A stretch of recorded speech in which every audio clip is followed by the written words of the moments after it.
helped me to get through the hardest period. People who babysat him while I was working, who gave me advice on how to take care of a baby, and I'll be forever thankful to them. When he grew up a little, it became easier. I could send him to a kindergarten and work without asking people to take care of him while I'm not there.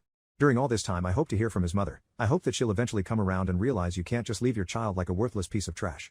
But, even though I had left her my contacts and she could call me or write me a letter whenever, she didn't. I never heard from her. She never once used her rights to visit him. When he was little, he often asked me why his mother left him, why she didn't want him. And I didn't know what to answer because I always tried not to speak badly of his mother in front of him. Now my son is 25 years old, he's a hardworking, educated young man, and I'm so proud of him, and I'm proud of myself that I was able to raise him to be a good person. We stopped talking about his mother a long time ago. It was his initiative. He was like, well, if she doesn't want to be with us, then it's her loss and there's nothing we can do about it. So recently mother-in-law appeared on our doorstep. Without a call, without any kind of notification, she was just there and she had come to visit her grandson. I couldn't believe my ears, and at first, I almost didn't recognize her. And she was behaving as if she was a caring grandmother who had come to see her grandchild like she does all the time. Not like she was gone for 25 years. When my son saw her, he didn't recognize her either. I have shown him pictures of his mother and his grandmother just in case they show up one day, but I never really thought that they would. She ran up to him and hugged him just like a loving grandmother would, asking how he's doing and how big and beautiful he has become, and he pushed her away and looked kind of confused. I told him that it's his grandmother who randomly showed up to visit him, and he was like, oh, and walked away from her. Mother-in-law didn't take this reaction very well. She looked at me and was like, what have you taught him if he doesn't even say hello to his grandmother? He's looking at me as if I'm a stranger. Haven't you told him about his mother and me or shown him our pictures? Well, technically you are a stranger, mother-in-law. He had never seen you in person, so why are you so surprised? You show up out of thin air after 25 years when he's all grown up and expect him to treat you with love. Isn't it kind of delusional? My son said, Dad did show me your picture, but I needed no picture, I needed you to be there for me.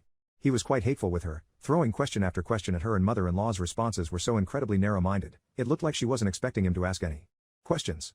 He asked her where his mother was, and mother-in-law was like, oh, she's doing very well, she's living together with a great man and she has 2 nice kids. She has gotten over that misunderstanding about your birth. She was acting as if her daughter was the victim here. As if we were the ones who left her. He asked her why did his mother abandon him. Mother-in-law said, well, she was such a young girl, it would be crazy for her to have a child at that age. She had her whole life ahead of her and a baby would only be an obstacle. You must understand it, she didn't want to lose her freedom. Honestly, her daughter was older than me when our son was born, she was 24.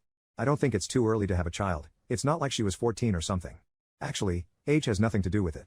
I could have given up my son too, I was very young as well. But I didn't because I loved him and I wanted to be his father. At this point I wanted to show mother-in-law the door. Obviously, she wasn't welcome in our house, but my son stopped me. He had one more question. He asked why mother-in-law didn't want to be his grandmother.